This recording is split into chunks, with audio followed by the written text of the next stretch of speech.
Welcome to Austin Eras, where we explore Austin's transformation into a 21st century boomtown and the voices shaping its past, present, and future. Welcome to the Austin Eras podcast. I'm your host, Adam Flagg, and we have a new guest today, Brand Newland. Thank you for joining us. Adam, glad to be here. I can't wait to tell people about you. So I'll share your bio and your background. I like to write my own, so you have your own canned one, but we had some fun in this one. So Brand is a PharmD MBA and is the co-founder and CEO of Goldfinch Health, an Austin-based healthcare company on a mission to revolutionize the surgery and recovery experience. With a doctorate in pharmacy from the University of Iowa and an MBA from the University of Chicago Booth School of Business, Brand has spent 2 decades at the forefront of healthcare innovation. He began his career at Outcomes MTM, helping pioneer medication therapy management, eventually becoming the Vice President of Business Development before its acquisition by Cardinal Health. In 2018, driven by personal family experiences and the national opioid crisis, Brand co-founded Goldfinch Health. Through their billion pill pledge, the company aims to eliminate 1 billion unnecessary opioid pills from U.S. homes by implementing smarter surgical recovery protocols. Brand is a proud Midwesterner, raised in Blair, Nebraska, and has called Austin home for the last approximately 8 years. He's also a University of Iowa alumnus and former fraternity president of Phi Kappa Psi, where he and myself first crossed paths. Outside of work, Brand is an avid University of Iowa and UT sports fan, lives a pickleball-infused lifestyle thanks to his author wife, Katie, and they're deeply engaged in Austin's entrepreneurial ecosystem. So, Brand, welcome to the show. Great intro. That's better. I got to take that as my new canned Well, I'll tell you what. I don't think I've had anyone on the show yet that we've known each other for over half our lives. So this is kind of an interesting one because Austin Eras, a lot of this is people that have been here 10, 20, 30 years. I've been here almost 20. You've been here almost a decade now at 8. But you and I crossed paths a long, long time ago. We'll get to that in a little bit. But first, I want to just kind of think about Nebraska, right? Austin's great. It's brought people from all over the country here. You're from Blair, Nebraska. Where is Blair, and what was kind of your story of growing up there? Blair is 20 miles north of Omaha, so it's right in the metropolitan area near Omaha, Nebraska, right on the river, very close to Iowa. But it was a small town. It's a small town feel. Back when I was growing up in the 80s and 90s, there's the kind of place you could ride your bike uptown and buy a donut or go to the library or do whatever on your own as a kid. It's a great place to grow up, great schools there. I loved it, but I knew, and my parents knew, as soon as I graduated from high school, I was probably leaving and never coming back. Yeah. I was going somewhere bigger. I just didn't know where yet. I want to go back to your time at the University of Iowa. I mean, obviously, we're united by the fraternity, which was really united by this man, Niall Kinnick. And I thought there'd be no better opportunity. I am wearing a Hawkeye thing because when else could I ever promote the University of Iowa on a podcast since we both went there? But Niall Kinnick is the single and only Heisman Trophy winner from the University of Iowa, and he belonged to our fraternity. So the scholarship and everything that was tied to it, I think, had a pretty pivotal impact on both you and I in the sense of like what that legacy had. I mean, what did that mean to you? Niall Kinnick is a hero in the state of Iowa, maybe not that widely known outside of Iowa, except for the fact that the stadium is named after him at the University of Iowa, so the Hawkeyes play at Kinnick Stadium. Niall Kinnick was the Heisman Trophy winner in 1939. He became a hero really beyond the field because he decided to enlist in the war effort shortly after he was the Heisman Trophy winner, and he had a whole career plan in front of him, and many think he would have ended up as a governor in the state of Iowa or perhaps beyond. But he enlisted in the war effort, and as part of a training mission in the Caribbean, his plane went down, and he was never recovered from that. So he was lost in the war effort, and that certainly added to his legend. He was 24 years old, thereabouts, and we try to carry on his legacy. In the state of Iowa, I think at the University of Iowa, it's part of what we do there, but especially at Phi Psi, because he was a member, and we've looked for ways over the years to make sure that the new generations continue to understand who he was. And one of the ways we did that was with the scholarship. And it wasn't just a scholarship to go out and find great young men who were coming to the University of Iowa, but we had somebody who embodied the values that really that scholarship was supposed to be about. So you get to the University of Iowa. We're both involved in this, but you go from small town to a sleepy college town. Iowa City is no more than a sleepy college town. Maybe Austin 150 years ago, but totally a different feel. What kind of student were you? What kind of set you on that path to be interested in pharmacy? I was a focused student. I think I would be That's right. dishonest if I was saying anything other than that. I was certainly focused, but knew going in I wanted to be engaged in the campus, which is why I wanted to join a fraternity right away, which I did when I first got there in 1999. I didn't know about pharmacy though. That was not really on my radar. I grew up. My grandma was a longtime small town nurse in Southwest Iowa. My mom was a 30-plus year nurse in small-town hospitals. So I had healthcare in my blood, and I thought I was going to go to med school. And so I started down the path of doing sort of the prereqs to get into med school, exercise science and med school. And along the way, I was an orientation advisor at the University of Iowa, helping with the new students each year, getting signed up for class, and understand the campus and how it works. And as part of the training for that, one day we had just like a 10-minute snippet on, here's the College of Pharmacy in case any student in your group shows any interest in this. At least you know a soundbite to point them in the right direction. Yeah. Well, it turned out that soundbite was enough for me because it really caught my attention that actually sounded exactly like something I would want to do. So shortly thereafter, I was signed up to take to make sure I got all the prereqs in, because you can do 2 years pre and then 4 years in the College of Pharmacy. Make sure I got my prereqs and take the entrance exam for that. The rest is history. So it's interesting. Some people go to college and they get laser focused like you, and other people leave college and they're totally unsure of what they want to do. So it's neat that you were able to do that. So you're in a lecture and you meet an entrepreneurial person in pharmaceuticals, which is totally not what you normally think. Yeah. I mean, I think of a pharmacist, I go, you're going to work at Walgreens, HEB, CVS, but you took this an entirely different path. Yeah. So I knew one of the things I liked about pharmacy school and why I pursued it was I knew that there were a lot of career paths. This sounds kind of crazy, but because it's only 6 years versus comparing it to a dental school or med school or something like that, it's only 6 years. Oftentimes, pharmacists they might pursue a law degree, they might pursue an MBA, they might go a different direction. Some even end up going to med school after all of that. So I knew that there were some options there. The two core options are you go into retail pharmacy or you go into the hospital pharmacy. But I always had in kind of front of mind, I'm looking for that third option, which is why I signed up for an elective class that I could take. This is a couple years into pharmacy school now. And one of the days of that elective class, we had a speaker come in. He was an entrepreneur, a grad of the University of Iowa College of Pharmacy. And he was talking about his experience starting a company, which was very non-traditional and super interesting to me.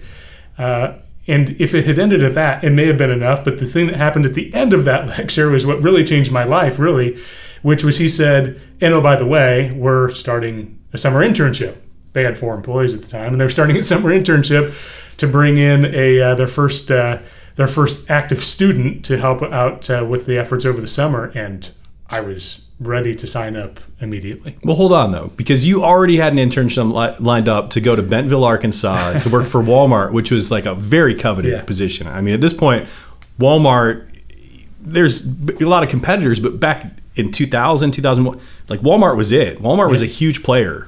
No, that was a big deal. That was a big deal for sure. A big player in retail, especially, but also pharmacy. Sure. And so I had spent the previous summer getting my retail pharmacy experience, really digging in, and I was a pharmacy intern at a Walmart in Cedar Rapids, Iowa, which is very close to Iowa City, and had enjoyed that experience, and also met some folks who had a direct connection to the home office, as they call it, at Walmart, and that was a pretty prized opportunity to be able to go down and spend that amount of time as a college student in pharmacy school at the headquarters of a major pharmacy chain. So I was all signed up to do it, but I changed my mind. That was a major fork in the road. If I had not done that, I'm sure, who knows where I would be. Probably not sitting here right now, because there's a whole bunch of dominoes that fell after that, but no looking back.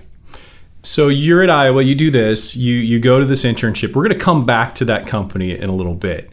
But let's jump ahead a little bit. Your time at Iowa. Let's talk about so you learned this entrepreneurial skill, or you got interested in that.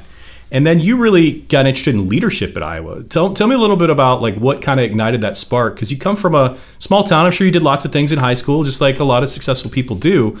But you come here, and how did it change? What changed when you went? Yeah, I was certainly in some leadership roles in high school, doing things in athletics and journalism, student senate, that kind of stuff. But I never really thought of myself as like the leader, right? I was a leader, but never thought of myself as really the leader. And so when I went to Iowa and I got involved in fraternity, and I got a position when I finished my first semester and second semester. We were a pretty small fraternity, so pretty much everybody had a position, so that wasn't that remarkable. But it was spring break or so of that first year, my freshman year, when there was another pretty important, as I look back, important inflection points in my life, and that was at some point we're just hanging out on a spring break and we're talking about who might be the next president of our fraternity chapter. And we had 40 or 50 members maybe at that time. And I had a few ideas. Generally speaking, it was a sophomore. It would be a sophomore. So somebody from my class, who would be the next person to fill that role? I had a few ideas of who it might be. I was surprised that everybody else thought it was going to be me. And so I never thought of myself that way. I never saw myself as the leader, like I said. But the fact that they believed in me, my peers believed in me, essentially, that totally changed things. I started thinking of myself in a way that maybe I could be the leader of something like the fraternity or other things over time. And that's how it turned out. I ended up being the president of the fraternity, of our chapter. I was later on our interfraternity council at Iowa. I was actually on our national board of directors for Phi Psi before it was all said and done.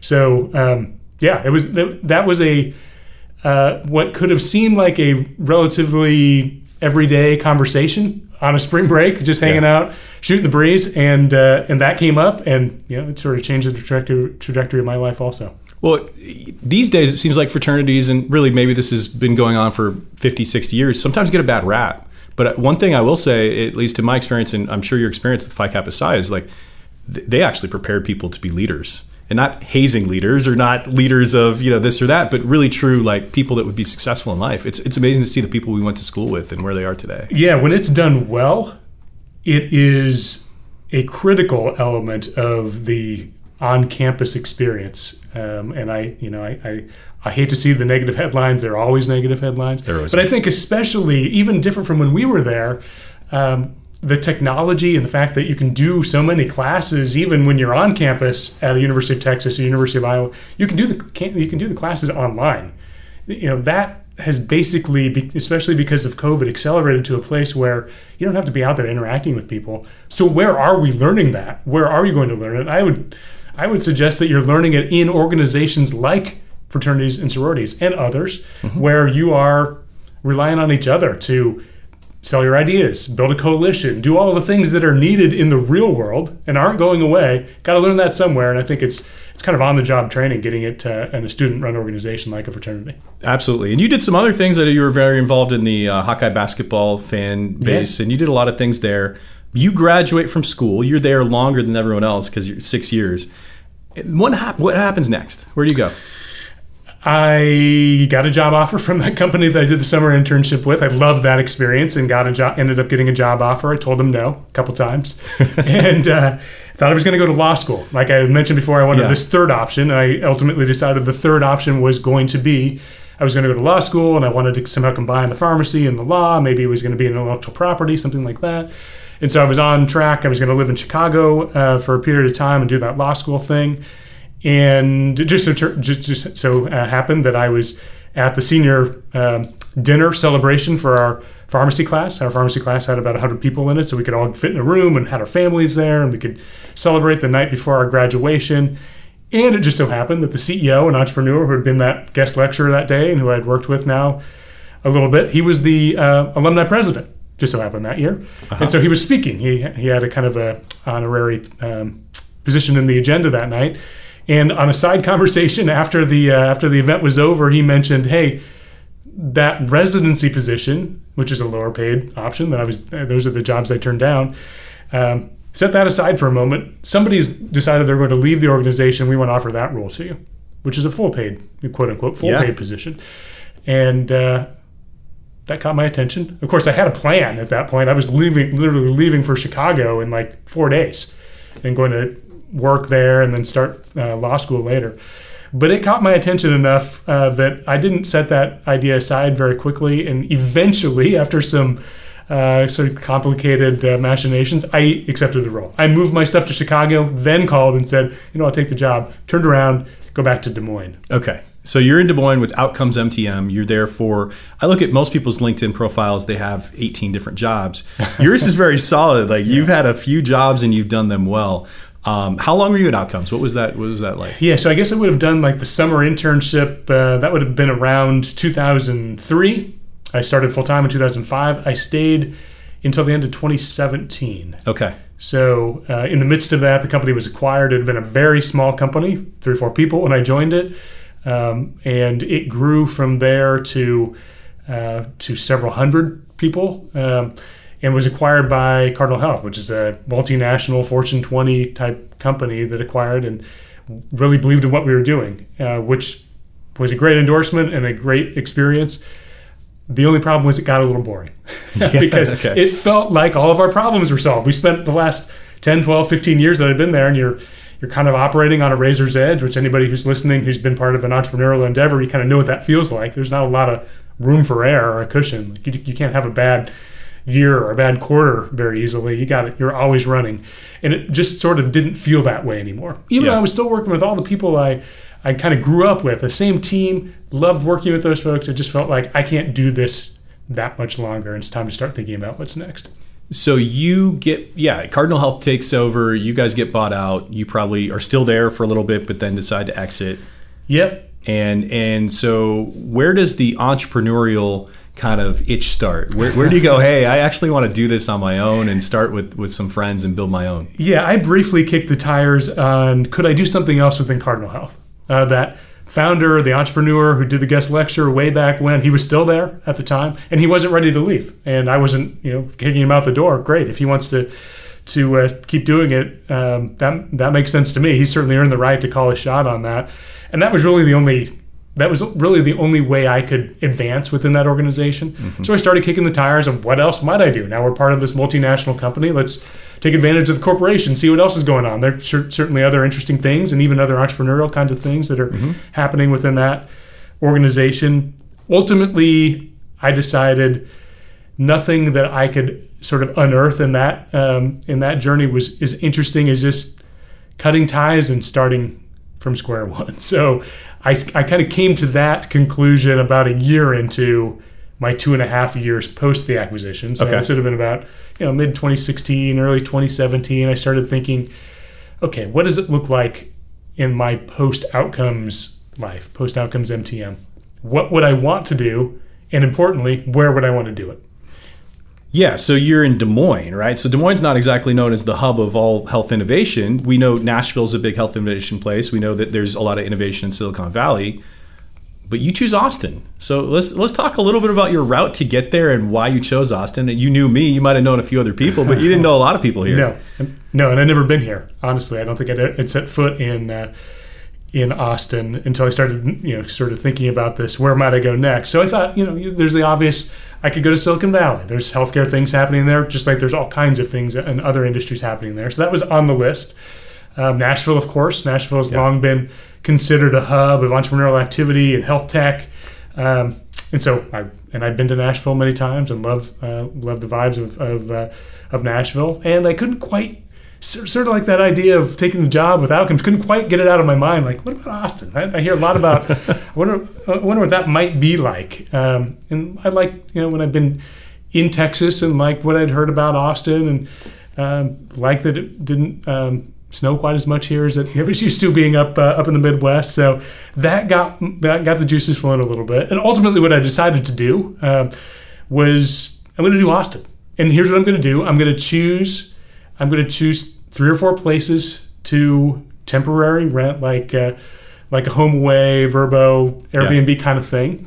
I'm going to do 1 month in different parts of the city, and I'm going to be new. I'm going to take that opportunity to be new in a place that is new, and take it for take all the experiences I can out of being new. And so that's what I did. Basically, the first day of January of 2018, I loaded up my car with the stuff that I thought I would need for a couple of months, and I drove down here. which is a straight shot, very easy, 13 hours or so down I-35 from Des Moines, and arrived here and had a couple places set up and just started sitting in the city, meeting people, starting engaging in some of the organizations that were more in the entrepreneurial community, and just see where it took me. So what was your first real Austin moment or memory where you felt hooked? Like, hey, okay, I'm doing this Airbnb thing, but I actually want to stay here. I started getting involved. One of the first things I did was I got involved at Capital Factory with the Founders Academy, which was happening in like I think it was maybe late January into February, a couple weeks of, it was the basic training for what you might do if you just started a company or you want to start one.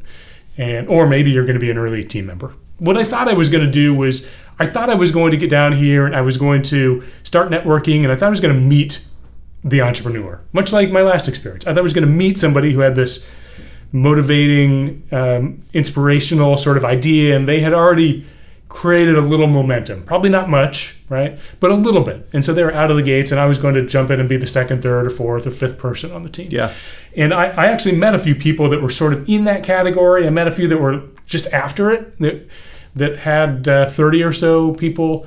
And when I met the 30 type person company, it was a little too big for me, honestly, which I think was shocking to them because they didn't see it as quite that. It wasn't what they envisioned it to be, and frankly, what it became when I think back to that company. But for me, at that point in time, it wasn't quite what I was looking for. So I thought I was looking for this small team, a little bit of momentum, struggling. I see what I have had success in, whether it was a fraternity going back to those days or outcomes when I was there, some other things that I've done.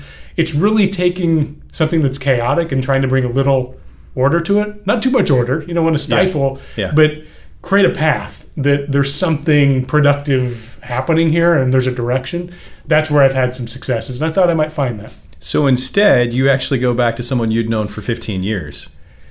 Yes. You're talking about John Greenwood. Of course I am, yeah. Yeah, so a little bit about who's John. So John is also a member of our fraternity, a very close friend of mine, a roommate, both in the fraternity house and outside of it in Iowa. So we've been in touch on an ongoing basis since our college years. He was the first person I met when I moved to Iowa City. This guy from Nebraska. There are not a lot of people from Nebraska who go to the University of Iowa, even though it's only 4 hours away from where I grew up. Still kind of fish out of water. He was the first person I met through the Kinnick Scholarship and in the dorm where I lived. And we became fast friends and stayed in touch over the years as I went through my experience with pharmacy and with outcomes. And he went down a path that led him to different parts of the country, but he was involved in pharmaceutical and later medical device sales. And most recently, prior to what became Goldfinch, which we'll talk about here shortly, he was involved with Intuitive Surgical, with the surgical robot. And so he started calling me. He knew what I was doing, what I was up to, and looking for the next entrepreneurial adventure. And he started sharing what was going on in his life and what he was seeing professionally, which was related to a better experience in surgery and recovery than what most people were getting. And it was frustrating him professionally that he was seeing this happen and he didn't feel like he could do much about it from the current role he had. You also had some personal experiences within your family when it comes to surgical outcomes. Yeah, right around, many years ago, many years before this, probably like most everyone, I had a grandfather, Southwest Iowa, a farmer and classic rural kind of guy. He needed knee replacements, and he went in and had those surgeries and was never quite the same, not just physically, but mentally. There was just something that wasn't quite the same, and I always wondered what that was about. And I didn't at the time. I was young. I didn't really know yet what that was. What that could be related to anesthesia, related to pain management, and those were different times, somewhat also when you get into the, back in the 80s and 90s. But that was one impressionable experience for sure. The second was at this exact time, my mom had a diagnosis of gallbladder cancer. Back in Blair, my parents still live there. She's doing fine, so we can jump ahead to the end Wonderful. of the good story here for her. But she was, that was a scary time. As she went in, she thought she was having she didn't know exactly what was going on. Maybe it was a gallbladder attack with stones or something like that. And they went in and they just decided to take it out to figure out what the problem was later. And they found that it was cancer contained within her gallbladder. And so then became a conversation of what happens next in terms of, does she need more surgery? Where should that occur? And how do you go about that? How do you navigate that? And she is a nurse, like I mentioned, but she's not that kind of nurse, and she Yeah. wasn't. And even if she was, when you're the person in the middle of that and it's your life on the line, it's a totally different and very scary experience. I was there. She ultimately decided, related to my one of the other reasons that I got really eventually excited about Austin was I met my wife, Katie, and Katie had an experience with cancer herself prior to me meeting her, and she had gone through treatment in Houston at MD Anderson. So when we were first getting to know each other, and this was happening with my mom, she was a big advocate for, I think she should really at least explore having a treatment in Texas, in Houston. And so ultimately she did, and that meant I got to be really close by when she was going through all of this. And I saw what the experience was for her in terms of her recovery and the role that, at least the standard role for opioids could be or was. And that was another illuminating point for me as we were getting the wheels turning on what became Goldfinch. So one thing we didn't, so let's talk about Goldfinch, why it's here, what you established around it. But really, I'd love for you to talk a little bit about opioids too, and we can talk more about it as we talk about the Billion Pill Pledge. But why Goldfinch, and what need is it filling right now? Yeah, so I'll talk a little bit about two patients. These are real patients, and this was a story told to me by John Greenwood, who's the co-founder of Goldfinch, and what started to get me really interested.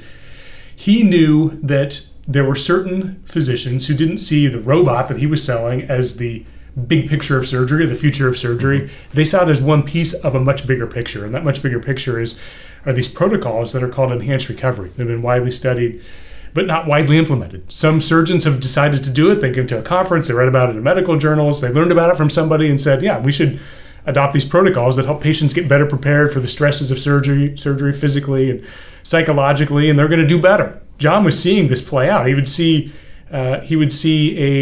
up in Northeast Iowa where he was working. He was seeing school teacher A go into surgery one day for a hysterectomy, get one experience with one surgeon. Same hospital, next day, another school teacher, different surgeon, different patient, entirely different experience.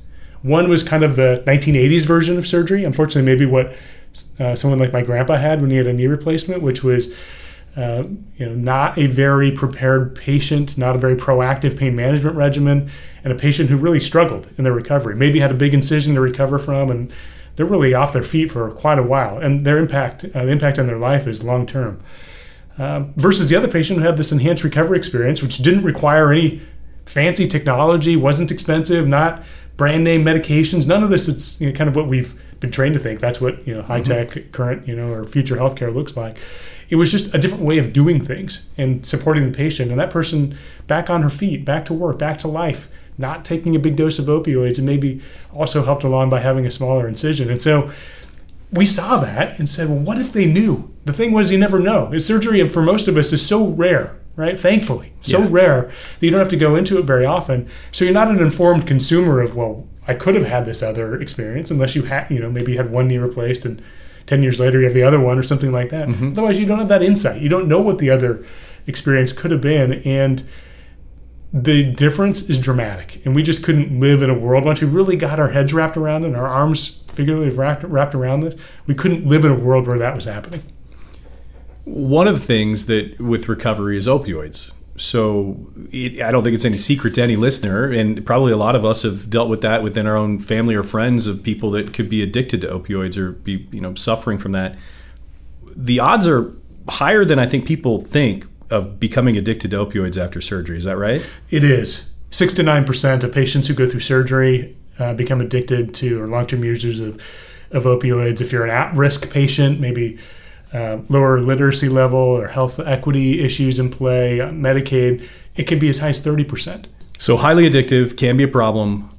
So how does Goldfinch view opioids as avoiding them, or how do you do that when someone could be in major pain after surgery? Yeah, and this kind of gets into what the Billion Pill Pledge program is all about as well. So what we see, there's a role for opioids. So let me start there. We're not saying that opioids need to totally go away and they shouldn't be part of a pain management regimen or at least available as an option. What we are saying is that they become too much of a crutch over the years. They become an easy button, and it wasn't beneficial to patients for it to be treated that way. This was a surprise to me. I went through pharmacy school in the midst of the opioid crisis, in the early stages of when the pharmaceutical companies like Purdue Pharma were out there talking about how effective opioids were and how safe they were for treatment of pain. They were. Right? And that was not just marketing to consumers. It was in our slides in pharmacy school and in med school and in every other healthcare profession in the 2000s when I was going through my training.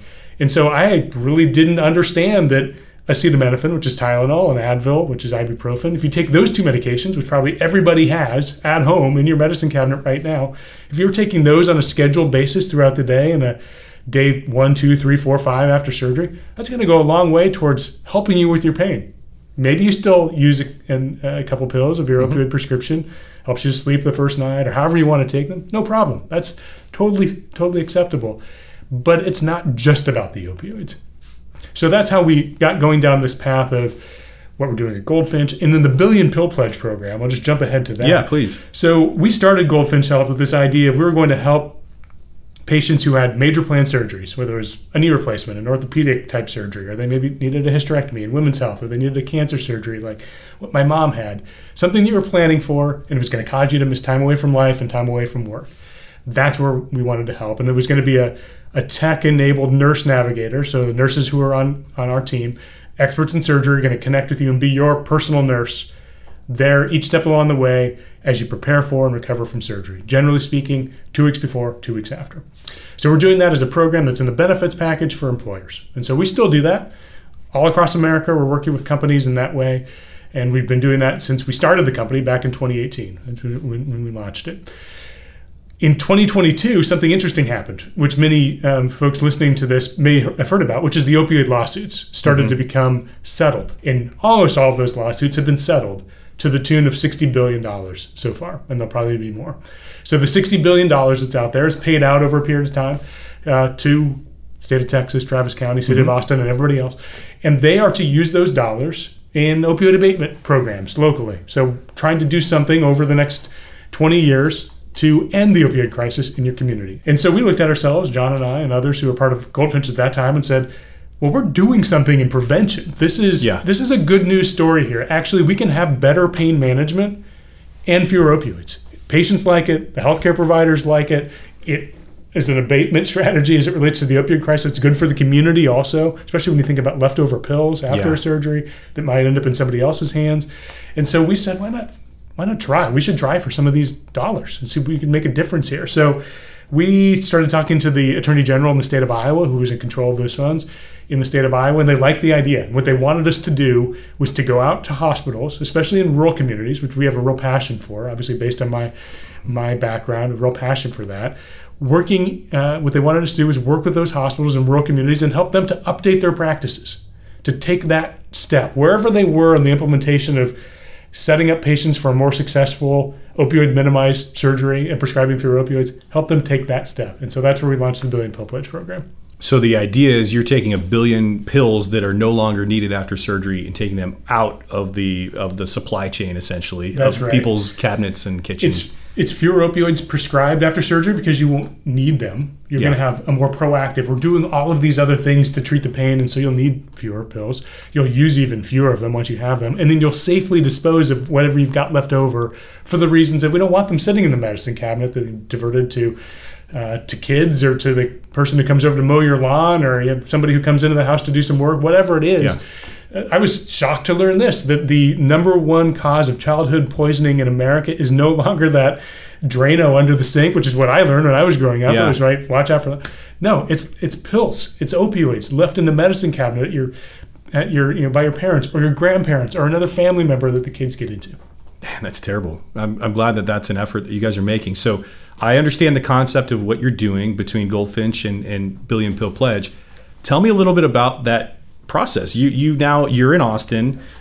You run this as kind of a remote business. You've got people all over the country. So tell me about that path of what Austin's meant to you in the growth of Goldfinch, as well as what Austin means when you go out and pitch this to people all across the country. Yeah. So where are we now? Just to give you the brief story on that, we have about 60 employer customers that we're working with, including a number here in Texas.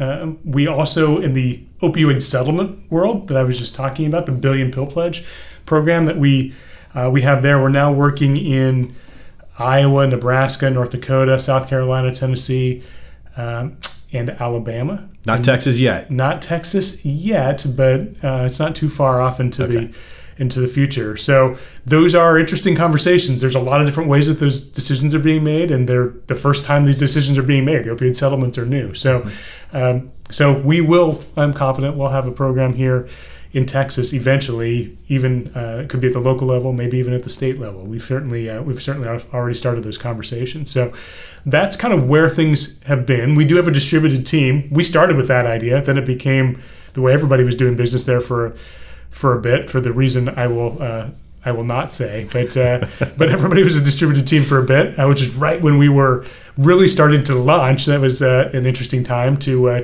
try to get our first customers, which we did through Zoom and other means. But so what does it mean to be from Austin when we're doing that, right, and going around? So there's really two things, I think. One is when I got to Austin, I found exactly what I thought I was going to find, which was when you are here, anything is possible.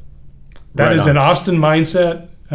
Maybe it's a Texas mindset also. I'm here to say for the folks who maybe aren't from other places, maybe they've always been from here, that is not necessarily the mindset everybody has, no matter where you go, in the country. So I had many experiences where I would be, and this still happens regularly, where I'm someplace, a coffee shop here in Austin, and I'm overhearing 2 or 3 conversations around me that are about somebody's crazy idea about what they're doing entrepreneurially. And it's just as crazy as my idea, right? And John and me working on Goldfinch, and I hope they succeed. But that normalizes things very quickly when you're like, oh, this isn't so crazy that you could take something you think should be in the world and just create it. Well, whole cloth. Why not? Yeah. They're doing it. Why not us? So that's been, that's really been part of the Goldfinch story. I will say also, I sense that when we're out talking and we talk about our Austin roots, it gives us a little credibility. People are like, oh yeah, of course, another crazy idea from Austin that's going to turn out and actually it's going to work because it's from Austin and things from Austin work. So that helps. And I will say, just on the little bit of on fun note, when you say you're from Austin, I've never met, it's a great icebreaker, because I've never met a single person who's on the other side of the conversation, whether that's in person or on Zoom or on the phone, who has a negative thing to say about it. It's always, oh great, I freaking love going to Austin. I was just there last year, and they tell a fun story about it, and it gets the meeting going in a sort of an upbeat tone. And so, that's there's rarely a day goes by when Austin is not somehow part of the conversation that we're having about Goldfinch. So we're 20 episodes in on this podcast, somewhere around there, and you're our first person in the healthcare industry to be on the show. So that's an awesome thing. I'm glad you're here. But I think that, some of that's reflective of, yes, we have a medical school here now. There's been a lot of growth in the time that I've been in Austin in that space. But Austin's not necessarily, they're more on the early stage of healthcare innovation. So there is the Boost ATX Founders Group. There's a Texas Health Catalyst group that you've been a part of. How would you describe the healthcare startup scene here? It is evolving, emerging, like you said. That was one of the reasons I got really interested in Austin in the early days in 2018 when I was considering moving here, was I knew that, yes, Austin in this particular way was not Nashville. And that was really a direct comparison that I was making in my mind. It wasn't Nashville yet. But I saw what was happening with the med school and the general movement in the direction of supporting innovation and entrepreneurship in healthcare, specifically in Austin. There's a desire to be there.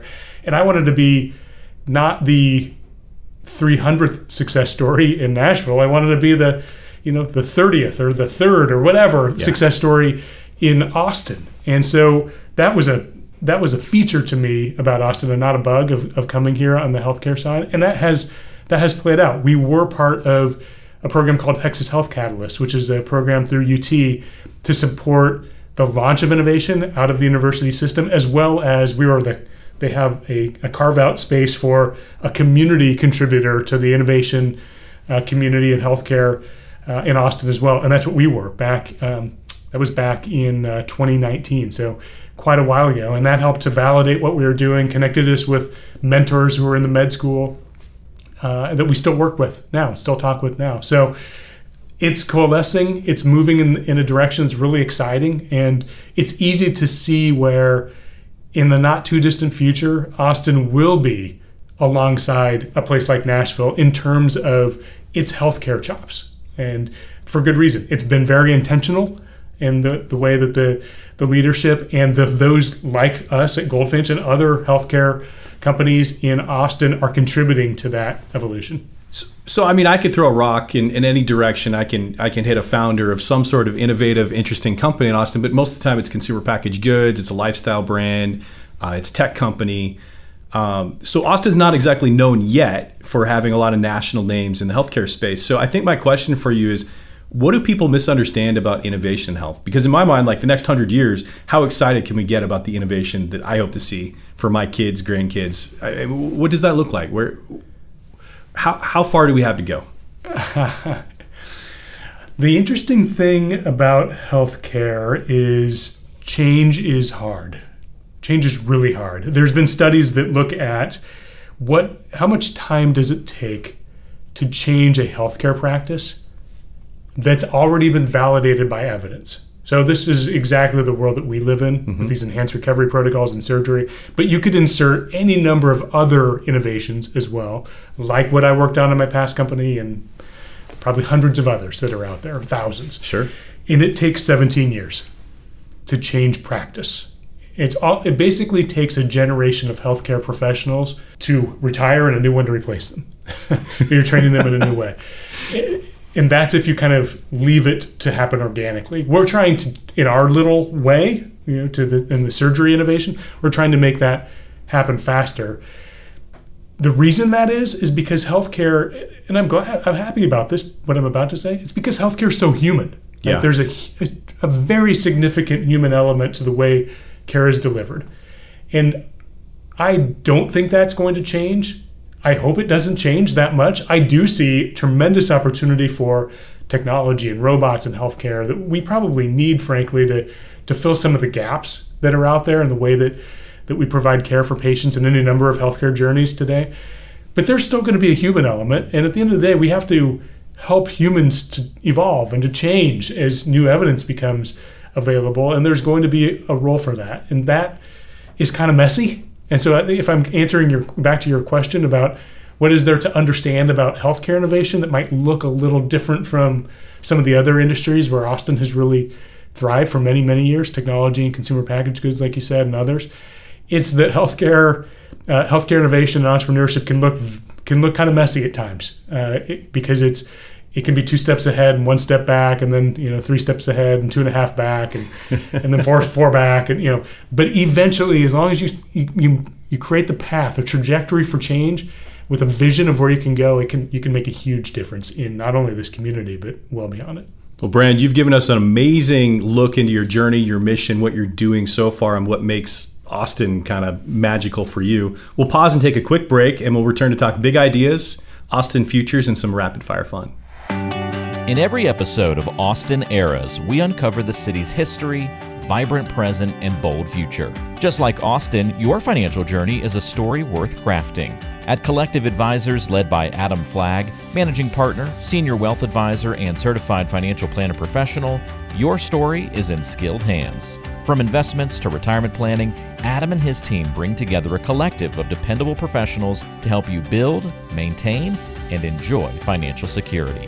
Start your financial legacy today at collectiveadvisors.com or call 512-467-1923.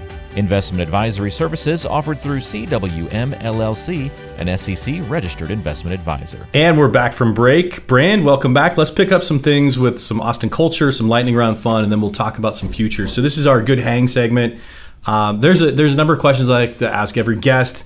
So I'll just kind of throw these at you. You tell me if there's anything here that sticks. What's weird or quirky Austin tradition that you hope never fades? What do you really enjoy about Austin? Breakfast tacos. Okay. So much so that my fantasy football team is named Migas ATX. I don't think I had breakfast tacos until I moved here. Everybody does breakfast burritos. Yeah. Certainly that's a Midwestern thing. Yes. Breakfast pizza is a Midwestern thing. Breakfast pizza is weird. That is weird. Yeah. We won't get into that. But yes, please don't ever leave behind the breakfast tacos. And migas are like their own little subgenre inside there. And those are fun. I think people underrate what migas are. So if you're not from Austin, come here and try some migas. Yeah. What album or artist will always remind you of Austin? Is there a musician who really appeals to you? Well, my most Austin musical experience was definitely seeing Willie Nelson at the Luck Family Ranch. So, you went way out west. Yeah. So that wasn't immediately in Austin, but I'll count that as an Austin experience. Yeah. So I'll just say it's hard to think of Willie and not think of Austin, and vice versa. So. Yeah. What was that like? I saw Willie a couple of years ago, and he was great. He sat there, he did all his things, but he definitely had the band helping him a little bit. I mean, the guy's 90-something years old. Yes, it was impressive. Yes, for that reason alone, it was hot, and he's up on stage in front of thousands of people performing with others, and he gave it his all. And it was, it wasn't. I've seen some other musicians in a similar sort of situation where it wasn't quite them performing because they had such a tremendous orchestra of people around them that it's like they were sort of there, but maybe not. Willie was carrying this thing. He was still doing the thing. That's amazing. It was a memorable experience. If you have a guest coming into town to Austin for 36 hours, where are like the must stops? Food, entertainment, what are you doing? Yeah, so let me start with Migas, where we just left off. So we're going to Veracruz, taco truck. We're also going to get Desnudo coffee in the food truck court over there. In East Austin. I think if they haven't been here before, you definitely want to walk the lake downtown. You may walk off your Migas.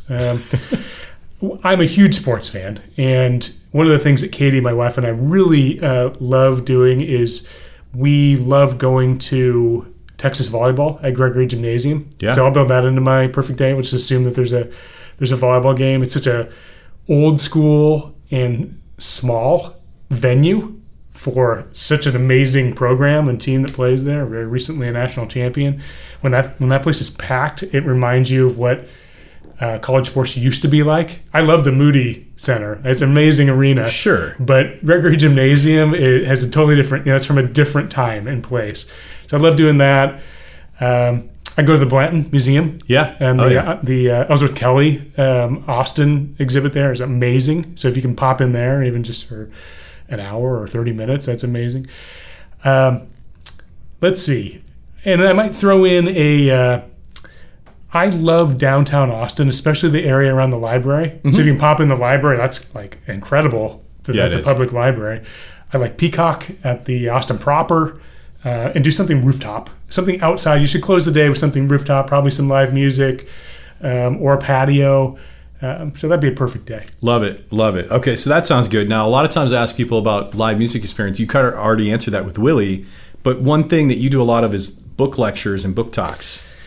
Yeah, I didn't know I was getting into when I moved to Austin that I would have so much opportunity and exposure to these amazing speakers and lectures and folks who are out there speaking. So one of the most memorable ones, I have a favorite sports author whose name is Wright Thompson. He writes for ESPN, and he had a book out a couple of years ago where he came and did a talk at Book People, which is a favorite place to hear a book talk. So that was one of my favorite ones. But I've seen everyone from Michelle Obama and Abby Wambach to Malcolm Gladwell, McConaughey recently when he was doing Green Lights and a paperback. I saw him. That was a Texas Book Festival.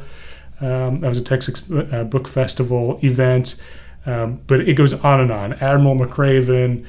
They've been some of my best experiences in Austin when I think back to some really inspirational, some of them folks famous, but not all of them, but really inspirational people in their own right. And it's just, for me, become interwoven in what it means to be an Austinite. So here's another one. Favorite UT sports memory, but I don't think we could do that here. I feel like we need to. You can give a UT sports memory, and how about an Iowa sports memory? We have to rep Iowa a little bit here. So. Okay. My favorite UT, I'll go very recent. I did go to the playoff game against Clemson. You did, okay. And that was electric. and amazing. And I hope to go to an Iowa game someday in the first round of a college football. It might happen. Could happen. Maybe it's this year. So that was amazing. But one thing that my wife Katie and I had on our bucket list, our sports bucket list for several years, was to go to the Women's College World Series. Oh. Which we did this year. So we went to the Women's College World Series when Texas qualified, played against Texas Tech back in June of 2025, which the Horns won. Was that Oklahoma City? Is that Oklahoma City? Okay. Yep. So not the men's baseball, which is in Omaha, but this one's in Oklahoma City. It was an amazing experience. Very small stadium. Mm-hmm. And that community, just like Omaha, rallies around the Men's College World Series, where Texas baseball team has been there more than any other program. Same thing happens with the Women's College World Series in Oklahoma City, and it was just incredible to be there, and the Horns won. So those are my answers for the Longhorns. For Iowa, let me think. We just had Caitlin Clark. I should have gotten. I never went to any of the games. You didn't. They were all so expensive. Yeah, they were too expensive. She did play in Dallas, which we should have been there. Yeah. I mean, we probably should have. I think we discussed it maybe. But Iowa played in the Rose Bowl not that long ago. They didn't win. We won't talk about that. But just being there as an Iowa fan, it's a beautiful place. Because growing up in Big Ten territory, at least is the way it used to be, classic college football. Not exactly this way anymore, but classic college football, growing up in the Big Ten, it didn't matter what was happening in the rest of the country.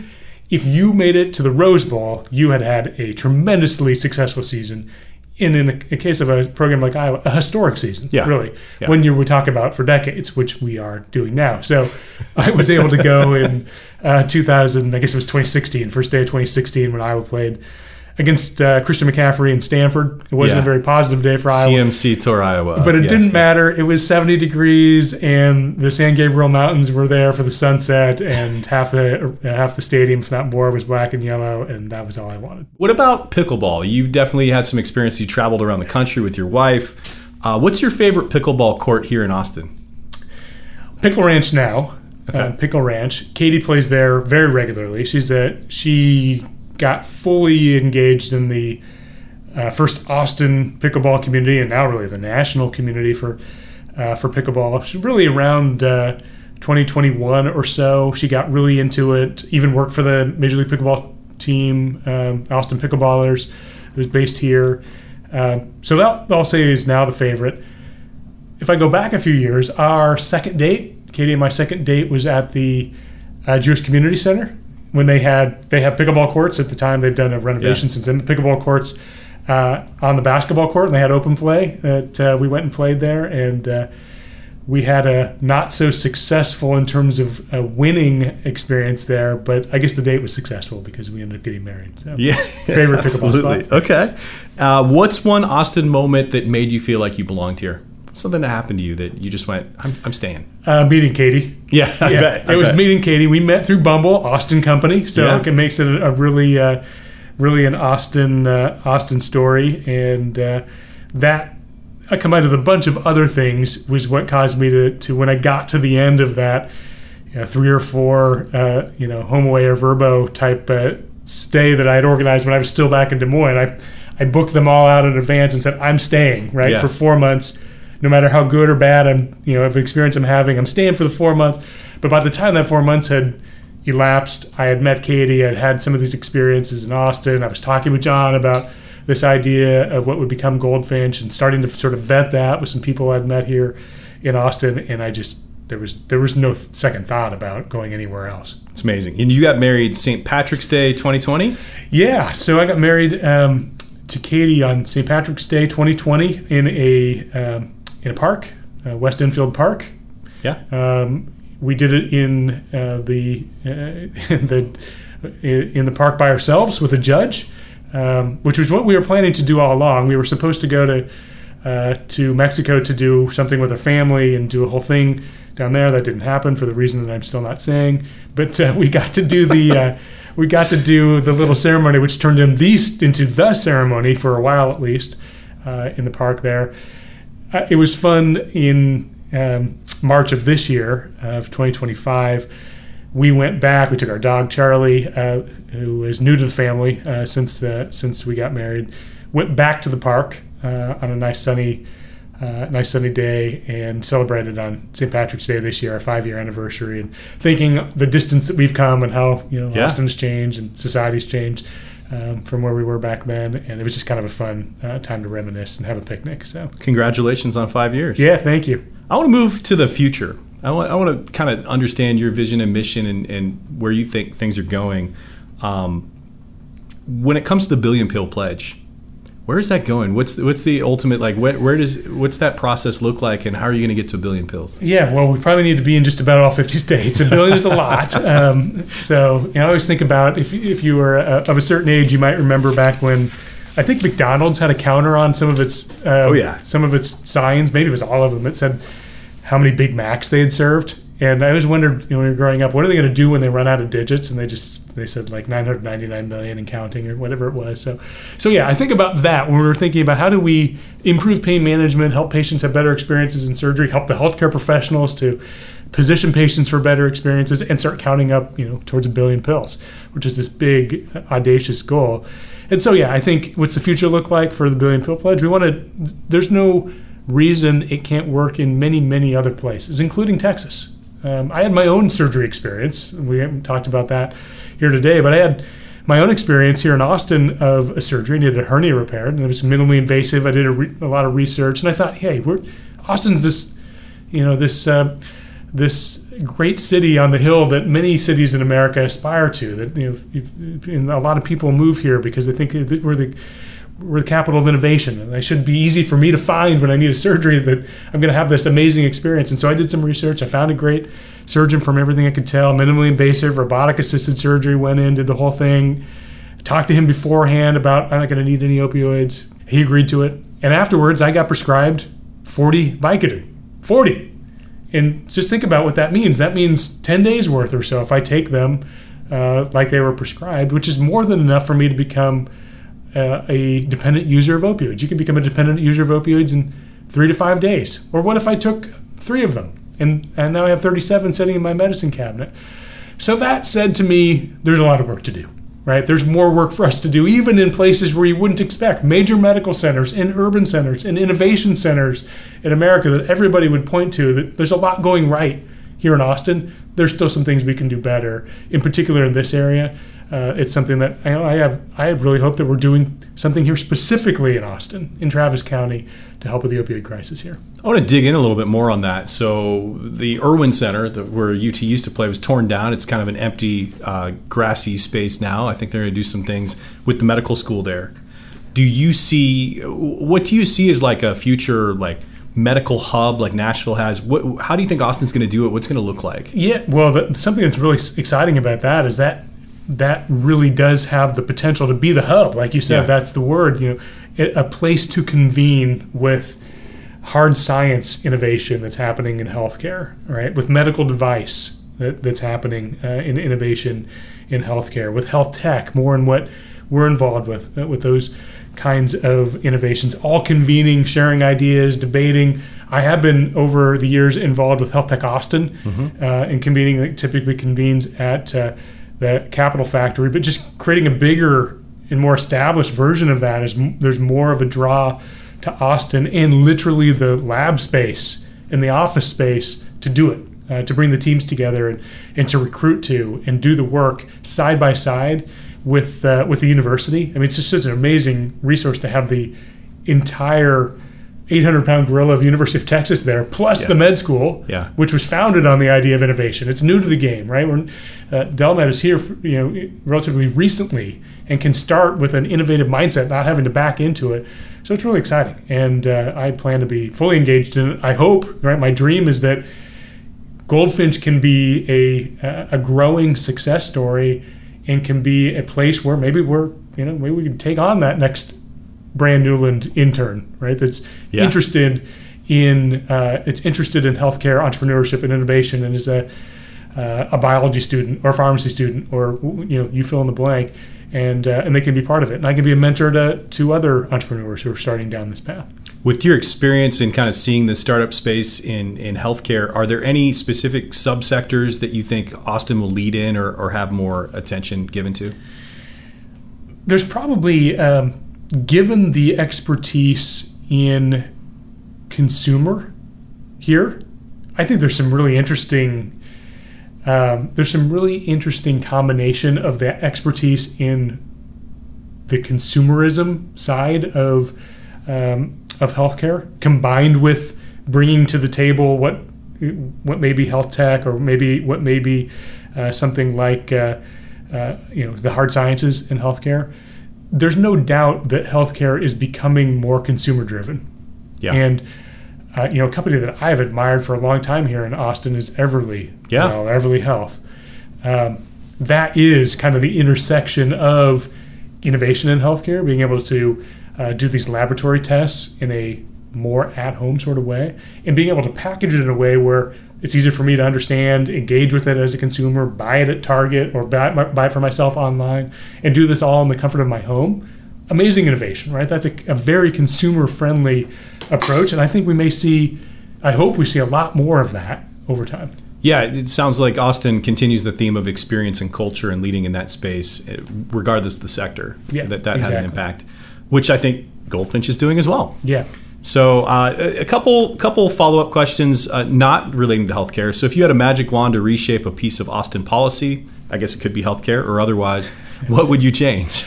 Well, this is a softball for me. So I would say this isn't Austin specific. This is really a lot of the cities in America receiving opioid settlement funds, and unfortunately, we know what the impact of the opioid crisis has been on the cities of America, because you can walk through a downtown, whether it's Dallas or it's Austin or it's Denver or wherever you are, and see the impact. There are people on the streets who are clearly have been impacted by substances, in many cases fentanyl and others. And so when the cities receive opioid settlement funds, the first obvious thing to do is to invest in how do we help those people stay alive?